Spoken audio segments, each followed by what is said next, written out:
morning. Not much left for me to say, except first of all, I want to congratulate Ernie and Randy, the friends who clearly deserve this distinction. I know, having watched them from the other side of the aisle, and I applaud them. This is my, so to speak, swan song in CUNY, or at least for the moment at City College, and it's been a wonderful ride. One of the things that I'm sure many of you know is my great efforts to try to somehow popularize mathematics. I know that I almost felt that Jay was saying something favorable about trigonometry when he said he loved it so much. And then he killed it.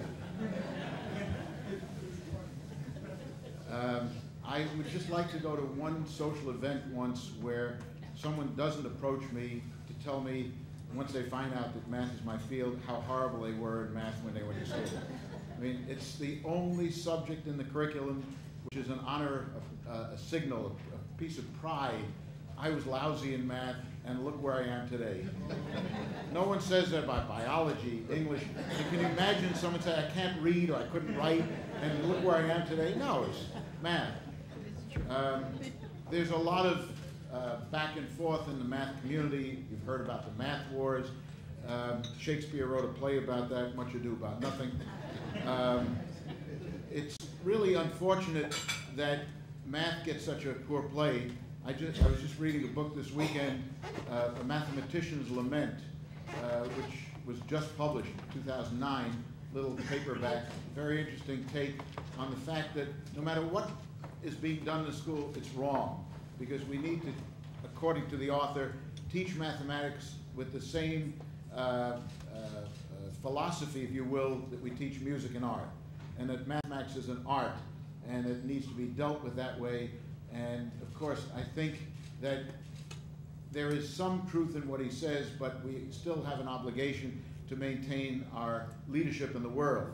And I can tell you one thing that I found with my international connections in many different countries: no matter how much we revere the other countries' achievements in mathematics education, believe you me, they are all looking at us as the answer to how things should be done.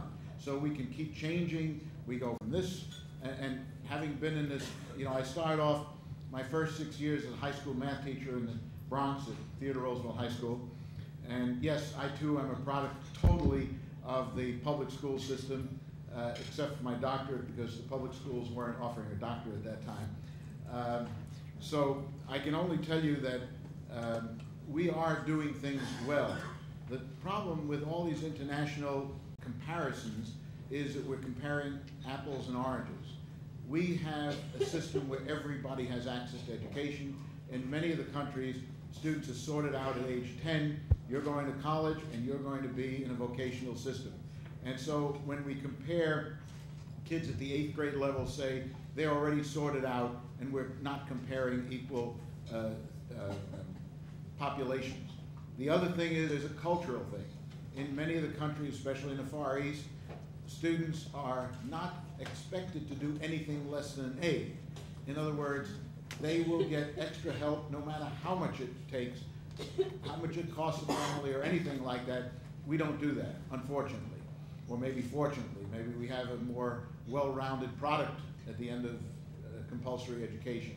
But I don't think we need to bash ourselves continuously as to we're not doing it well. From the perspective of the outsider, and oftentimes you see yourself best through the eyes of others, we are doing quite a good job. Whether it's in this city or anywhere else in the United States, we can be proud to be Americans and proud of our educational system. So, as I said, as Bill so kindly said, yeah, I've finished now my 39th year at City College, the last 10 years as dean, and I think I've achieved just about as much as one can achieve. I stayed on this year. We went through an NCATE accreditation with an absolute perfect result, and I figure this is the best time to look for new challenges and new opportunities to make some kind of contribution into the education world in mathematics or beyond. So I thank you very much, and I applaud my colleagues, and I wish you all well. Thank you.